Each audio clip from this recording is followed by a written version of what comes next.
Ladies and gentlemen, distinguished guests, Ambassador Simonyi, the Honorable Ali Jalali, friends, participants, it's an honor and a pleasure to welcome you to the second day of our annual conference on cultural diplomacy in the USA, where we're dealing with the topic, Options on the Table, Soft Power, Intercultural Dialogue, and the Future of U.S. Foreign Policy.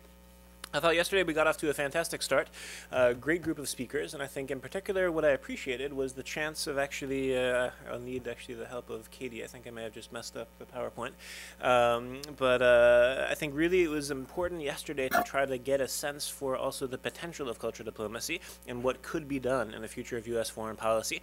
And what I appreciated was really also the creativity of the speakers, not just to be limited by cultural diplomacy of the past, which was primarily this idea of, again, telling our story abroad, winning the hearts and minds. It seems to be really there was a consensus yesterday. There does need to be much more of an emphasis on listening, on input, on somehow the other side of cultural diplomacy, as opposed to just projecting our views or projecting our cultures. So in that sense, I really do see a great potential for how the USA, as well as other countries, could embrace these new forms and new strategies of cultural diplomacy in the coming years. So I'm looking forward to going even deeper into these topics today, where we have a chance, really, I think, a fairly good balance of actually some practitioners and some more theorists in the field of cultural diplomacy. One of the highlights, I think we're beginning with a highlight, actually, with a keynote address of Professor Jalali, and we're ending also with a highlight. This evening we have a special panel discussion shared by Cynthia Schneider, who's also a very important member of our board, really, again, somebody who knows this field from the theory and the practice. And we have a few surprise guests also in that panel, so definitely stick around for the final panel today at 5. I'd like to begin by actually introducing our host, someone who I'm proud and grateful to say is really a good friend, practically part of our family. He's stayed in my sister's house on many occasions here in D.C., as well as we've collaborated in Berlin many times. And I think in many ways, Ambassador Andras Simonyi is also an example of somebody really who also knows this field, cultural diplomacy, from the practice and the theory. And he continues to practice it actually today. Ambassador Andras Simonyi is the director of the Center for Transatlantic Relations at Johns Hopkins University, former Hungarian ambassador to the United States, and our host. So first of all, thank you very much, Ambassador Simonyi, for hosting us today and tomorrow at the Center for Transatlantic Relations. This is a tradition we've had, actually, our last big conference in the USA. We also had the privilege of hosting part of it here, so really it's an honor to be here at the Center. Allow me to say a few words about Ambassador Simonyi so you know a little bit more about him. His keynote address and moderation of the panel will be tomorrow, but today he'll have a chance to at least give us some insights into some of his perspectives in the field. Ambassador Simonyi, as I said, is the managing director of the Center for Transatlantic Relations at the School of Advanced International Studies at Johns Hopkins University in Washington. He has a long professional career in multilateral and bilateral diplomacy, international non-governmental and governmental organizations, as well as in the private sector. His focus has been the transatlantic relationship, and he has held some of the highest positions in the Hungarian diplomatic service. He is a proponent of soft power in international affairs and of innovation in diplomatic activities, combining traditional and new radical, as some would consider, ideas. Ambassador Simonyi advocates a strong transatlantic relationship to which he does not see an alternative for the foreseeable future. And one of the things that really is important for me is also the relationship between Ambassador Simonyi and culture. He's spoken very eloquently in Berlin in particular on really the impact that actually culture had on him as a kid growing up in Hungary and during communism, where you've spoken on many occasions how really in many ways rock and roll had an even greater impact on you than politics in terms of really shaping who you are and also your perspectives on the world. So I think really from that perspective, really where you were influenced by culture in such a strong way, he then flipped it, and when he was ambassador here in Washington, actually practiced cultural diplomacy, where he started a rock band called Coalition of the Willing, which made actually quite a name for themselves. He had visits on the Colbert Report, as well as many of the big TV shows, which is not so typical for a Hungarian ambassador in the U.S. And no disrespect to Hungary, but typically it's hard for a small country like Hungary to get in the media. So I think it was a great success story to see how with your guitar you were able to really do very effective cultural diplomacy in the contemporary times for Hungary. And so for many reasons, Ambassador Simonyi, as I said, really somebody who knows this field inside and out. So thank you very, very much for hosting us, Ambassador Simonyi. It's an honor to be here today and tomorrow. And I give you the floor to give us a few words of welcome from the point of view of the Center for Transatlantic Relations. So please, very warm welcome for Ambassador Andras Simonyi. Thank you. Thank you very much, Mark. It's always a pleasure to work with you. It's a great organization, and I'm honored to be on the advisory board. My name is Andras Simonyi, and I am the managing director of the Center for Transatlantic Relations here at Johns Hopkins University. And trust me, I've spent a couple of days trying to figure out how to make sure you have a good place to be at Johns Hopkins University. Because if you ever work for a university, you will find out everything is easy except space.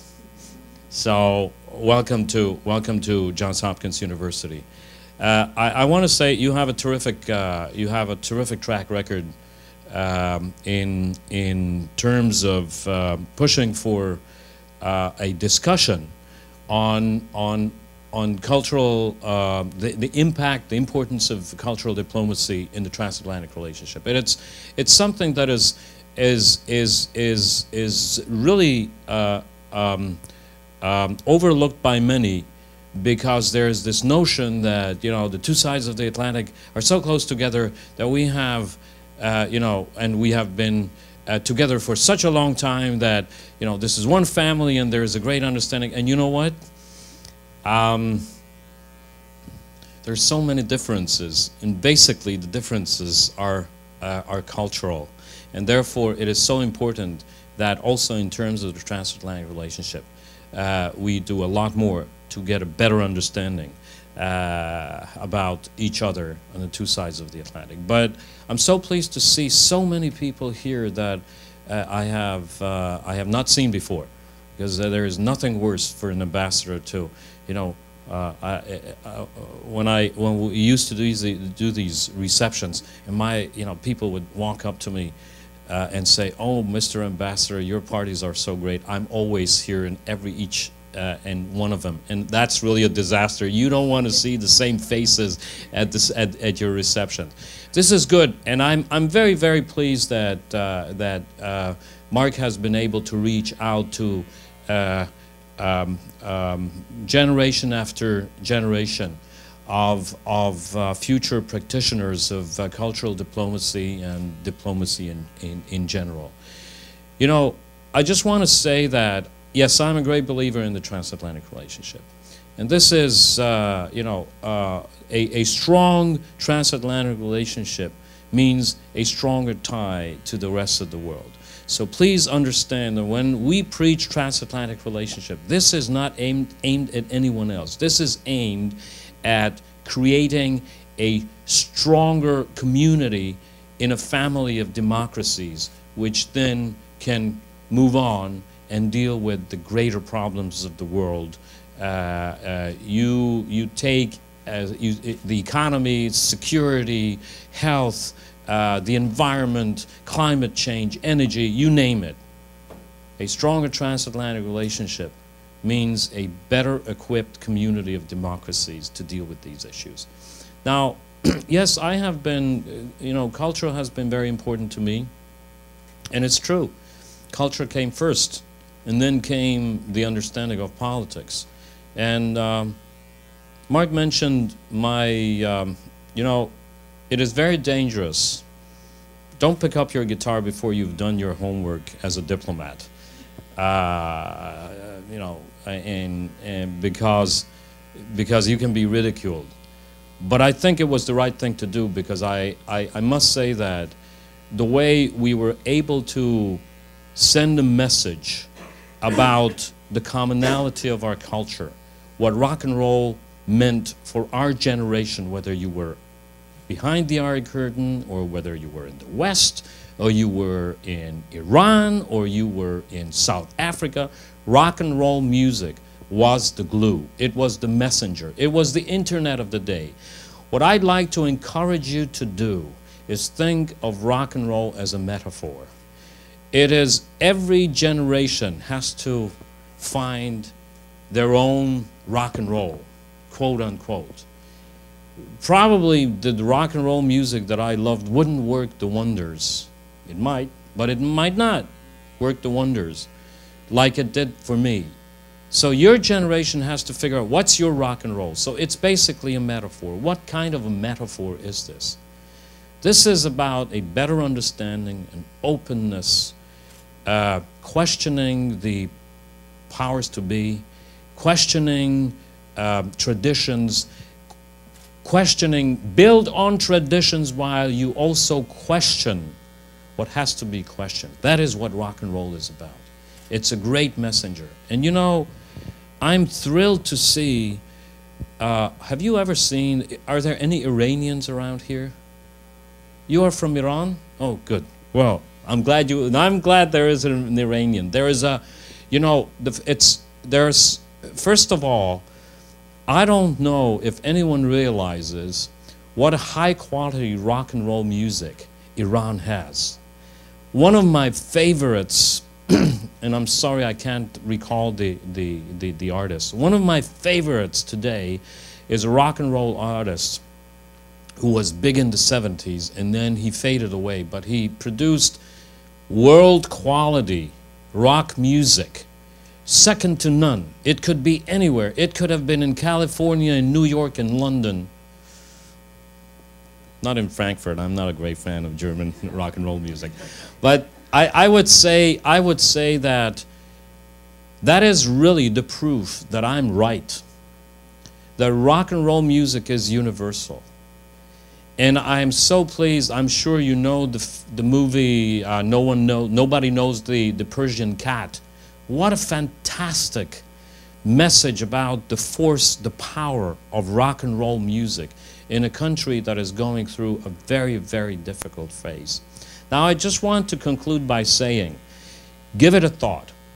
What rock and roll music was to me in the 60s and 70s is to Iranian youth today, who are looking for change, who are looking for freedom and democracy, who are looking to make sure that Iran, a great culture, a great country, a tremendous history, talented people, so that they can regain their place in the world. That's cultural diplomacy. So give all these things a thought. I am going to be speaking much longer tomorrow. I think you will give me an opportunity to talk to these wonderful young people tomorrow, and then we'll also have a panel together. But for now, I want to welcome you again. I want to wish you a very, very pleasant stay at the university. And you know what?